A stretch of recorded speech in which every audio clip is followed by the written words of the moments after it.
Good evening. Welcome to the Glazov Gang. Tonight, our very special guest, Mark Tapson, a Shillman Journalism Fellow at the David Horowitz Freedom Center, and he is a Hollywood-based writer and screenwriter who focuses on the politics of popular culture. Mark Tapson, what an honor and a privilege to have you on the gang. Well, thanks for having me. Thank you very much, Mark. I want to discuss several things with you this evening, including, of course, the war at home and abroad, as well as the culture war, which you're an expert on. But before we get to all of that, you have a fascinating story, Mark, because you have come from, I think it would be fair to say, from left to right. Definitely. And let us begin a little bit with your background. Tell us about your youth and the beginning of your intellectual journey. Well, I was never a very political person at all, even far into my adulthood. In fact, only in recent years, I just was never interested in politics. It never interested me. In fact, it still doesn't interest me very much. Certainly not like it does some of my friends who keep up with every political race around the country, like some people follow sports. I'm not like that at all. My interest actually has always been in the arts or the humanities, that sort of a thing, literature and art and music. I was a musician for many years. I nearly went into academia at one point until I wised up about that. So I was never very political, but the world that I moved in, the political stance in that realm was left-leaning. The arts and academia, they obviously lean very far left, and so I just sort of thoughtlessly adopted that political stance. I was what I guess a lot of people would call a brain-dead liberal. And my second thoughts, I guess you would call them, began like they did for a lot of Americans on 9/11/2001.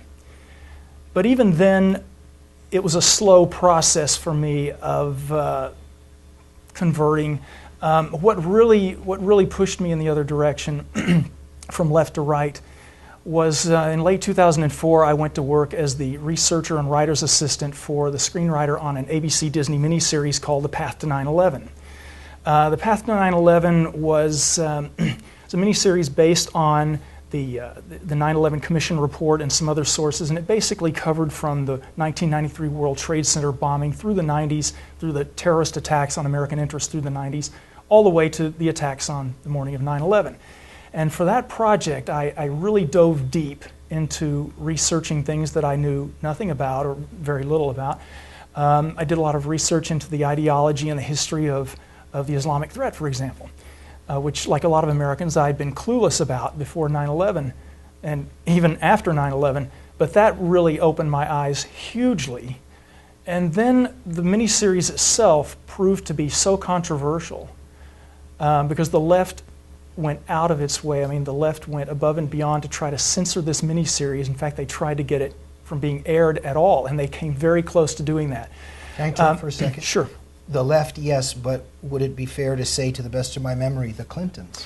Yeah, specifically Clinton alumni, Clinton administration alumni who were very concerned about how this miniseries was going to portray Clinton as being soft on terrorism, which he was.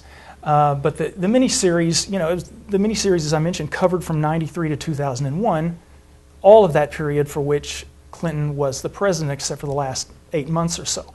And we didn't shy away from pointing out Bush's mistakes either, but the Clinton people didn't care about that. In fact, they hadn't even seen the miniseries.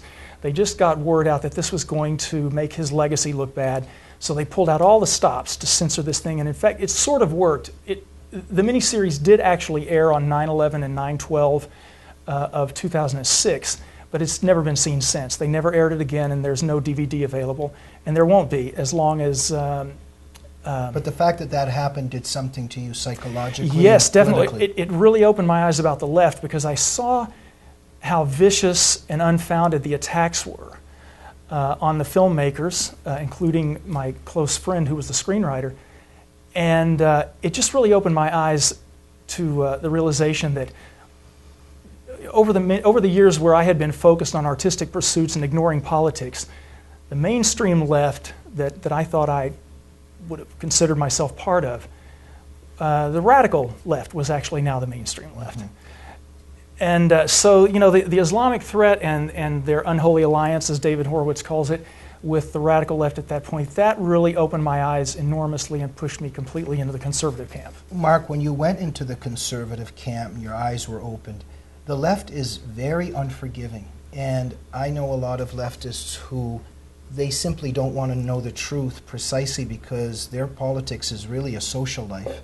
Oh, yes. It's the way that they see themselves, and it's the way that they want to be seen. And they will be excommunicated from their community if they transgress the party line. I'm sure you had many friends on the left. Were they unforgiving? Did you lose some friendships? Were there some reprimands, or were you dehumanized, demonized? Yeah, I think mostly, well, I did lose some friends. And may even have lost a family member or two, oddly enough. I think mostly it was very confusing for them. They couldn't imagine, because they can't imagine how conservatives think. Yeah. It's impossible for them to conceive of what goes on in our heads, and that's what they would ask me. They would say, describe your thinking process of how you, but they don't want to hear, as you point out, they don't want to hear the facts or the truth. They don't really want to hear that process. No. They think you've gone crazy. Yeah, but they think you've gone crazy because they can't even imagine having those thoughts, because then they would have to start an entire new identity and community. And it was difficult for me. Yeah. I understand that mindset Yeah. because I had been that way. I was never, as I said, it was never really political, so Yeah. I wasn't what I would call, I was far from being a radical leftist Yeah. or active. But I still had that sort of thoughtless mindset. So Mark, let's get to, and this is why you understand the culture war so well, and you've written an amazing article in February 2013. It's called Notes Toward Winning the Culture War by Mark Tapson. Google it, look it up on frontpagemag.com. Who owns the culture is who owns political power. Oh, yes. And this is what Marxists understood very well. Yeah. Gramsci, all of them, they understood that in order to capture power, you need to control the culture. This is something that conservatives do not understand, That's right. something that you're an expert on writing about. In that article, you write about how conservatives lose because the left laid the groundwork for political victory in the cultural arena. Right. Talk a bit about that and how conservatives are blind to it. Well, we lost the last two elections because, as you just mentioned, we lost in the political arena because for decades the left had been laying the groundwork in the cultural arena. And until conservatives get their heads around that, I mean, the political arena is obviously a critical battleground, and it's good that we have people fighting in that arena. But until conservatives get their heads around the fact that the culture is everything, and as Andrew Breitbart was fond of saying, politics flows downstream from culture, then we're not going to win another presidential election. It's all about the culture now. Yeah. And conservatives, typically are very uncomfortable with the culture. It's an arena that we ceded to the left long ago, largely unwittingly. And so it's reached the point now where conservatives are so repulsed by what the culture has become that their instinct is to reject it. I'm not going to give those people in Hollywood a dime of my money. I canceled my cable TV. I'm not going to watch any of that filth. I don't buy, CDs, music CDs. The problem with that attitude, which I understand, but the problem with it is that disengagement is not how you win a culture war. And you take yourself out of the culture stream and end up sitting on the banks while the rest of the country flows by you, and you become as marginalized as the Amish. And then you lose in the political arena as well. So it's really important for conservatives to understand how important the culture is, to be willing to dive into the fray, and be willing to embrace pop culture, and pop culture specifically, because pop culture is American culture. And American culture is world culture. Yeah. So this is another thing conservatives don't really, they're only just beginning to grasp, I think, is the messages that we send out from our culture, from Hollywood specifically. The messages that we send out are shown all around the world. So the world now looks to Hollywood pretty much as the barometer of American character and our political direction and moral direction. So that's a critical battleground. And absolutely, Mark. And something that I've noticed over the years, this is just the catastrophe of conservatives, because most of them do not know how to fight culture war or political war, because the left is doing this 24/7. So, for instance, even on my Facebook and the things that I do and that we do at the David Horowitz Freedom Center, for instance, we engage, we analyze the left, we talk about what they're doing, etc. But here's a key example. I'll say, for instance, on my Facebook page, I'll say, Obama just said this, or this just happened on MSNBC, or on CNN, Anderson Cooper just said this, and I'll get these Facebook posts. Just turn it off. Oh, I can't even watch that. Why do you even watch that? Oh, I canceled my cable, as you said long ago. So conservatives think that I'm just going to go back to my barbecue and I'm not going to watch Anderson Cooper, but that's not how you win elections. That's not, you need to, so talk about that. They don't understand that we need to engage rather than disengage. Yeah, well, it's just as I mentioned. I mean, to just shut the culture down is to lose. You could look at Obama as our first pop culture president, for that matter. In fact, there was a book, the title of which is escaping me right now, but there was a book that came out a year or so ago about pop culture, about American presidents and pop culture. And he looked at presidents all through American history and looked at their pop culture influences of their time all the way up through Obama. And the Obama chapter is the longest, and he even refers to the guy as the first pop culture president. It is the most critical battleground, pop culture. And Mark, and why it's so critical, for instance, I'm sure both of us experience this on a day-to-day basis. I'll be speaking with somebody and we're talking, just the average person, wherever you find them. And so many people, well, the CIA did this because didn't you see Syriana? Or, yeah, well, that Hollywood movie, and then in that Hollywood movie, America's really bad because, and they actually refer to Hollywood films that leftists made. And so for them, that's history. They're not reading, think tanks or newspapers. They're actually getting these facts from leftist propaganda in films. Absolutely and right. we need to counter that. Yeah. In fact, Lenin, not John Lennon, but the communist Lenin, long ago said, for us, the cinema is the most important of the arts for propaganda purposes. So they knew long ago how important that was. And you're right, people look now to Hollywood to teach them about history. Maybe people of my generation don't so much, but a couple of generations underneath me, the upcoming generations, the ones who voted for Obama, they've picked up their history either from Howard Zinn in academia or from Hollywood. Mark, I want to, hopefully, we're running out of time. I want to get to Obama and Eric Holder and just some of your views on what's happening in Washington. But there's something you said very important in your article. And you said that the best way to get our message across is through stories, not through political lectures. And I know this ties into what you've already said, but storytelling. Talk about the importance of storytelling as opposed to a political lecture by a professor or a pundit. Well, people don't like to be lectured to, not even the left, which is why a message movie, a Bush-lied message movie like Matt Damon's The Green Zone flopped terribly, even though it was marketed as a very exciting action flick, because nobody likes to be bludgeoned with messages. People like to be seduced. They like to be seduced by stories that move them, by characters that are compelling, that they can identify with. People go in to watch a Hollywood movie, and if they're moved emotionally, that makes more of an impact on them in terms of the messages that they soak up than to watch a debate on TV, a political debate.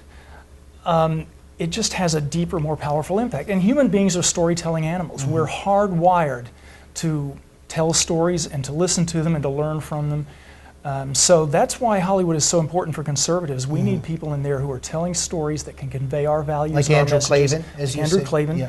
I'll toot my own horn here for a second. I just optioned the book by Kenneth Timmerman, the great journalist Kenneth Timmerman, about Benghazi called Dark Forces. Excellent. So my goal is to write the screenplay for that and turn it into a movie.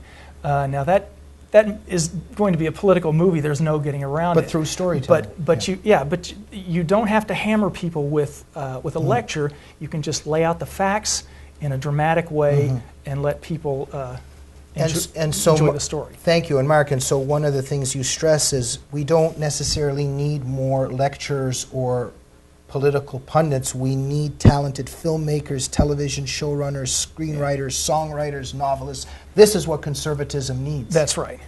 Yeah, we need fewer policy wonks and more people out in Hollywood. Yeah.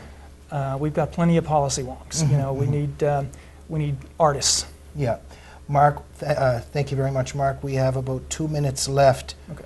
What's really concerning you today in terms of the political scene? I'll throw a hook in there.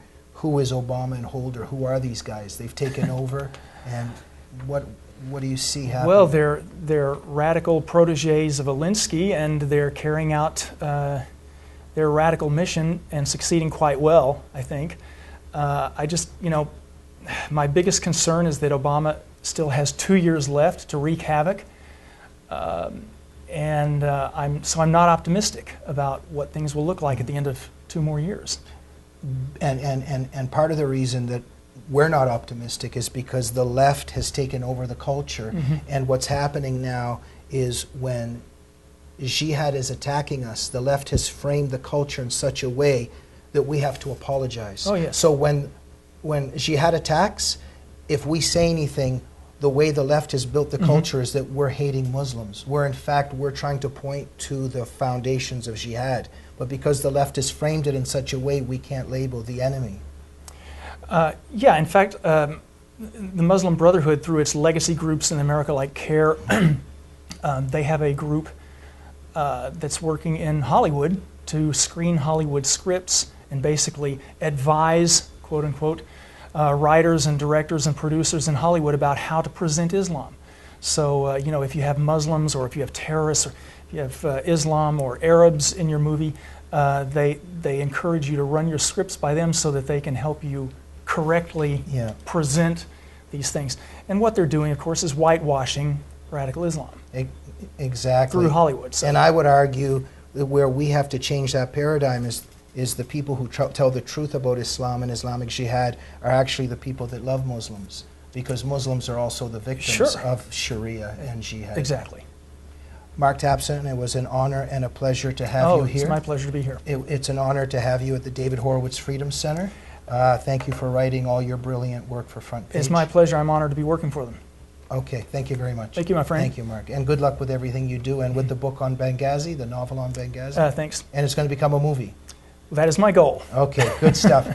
Thank you. And thank you for joining the Glazov gang. We'll see you in our next edition. Good night.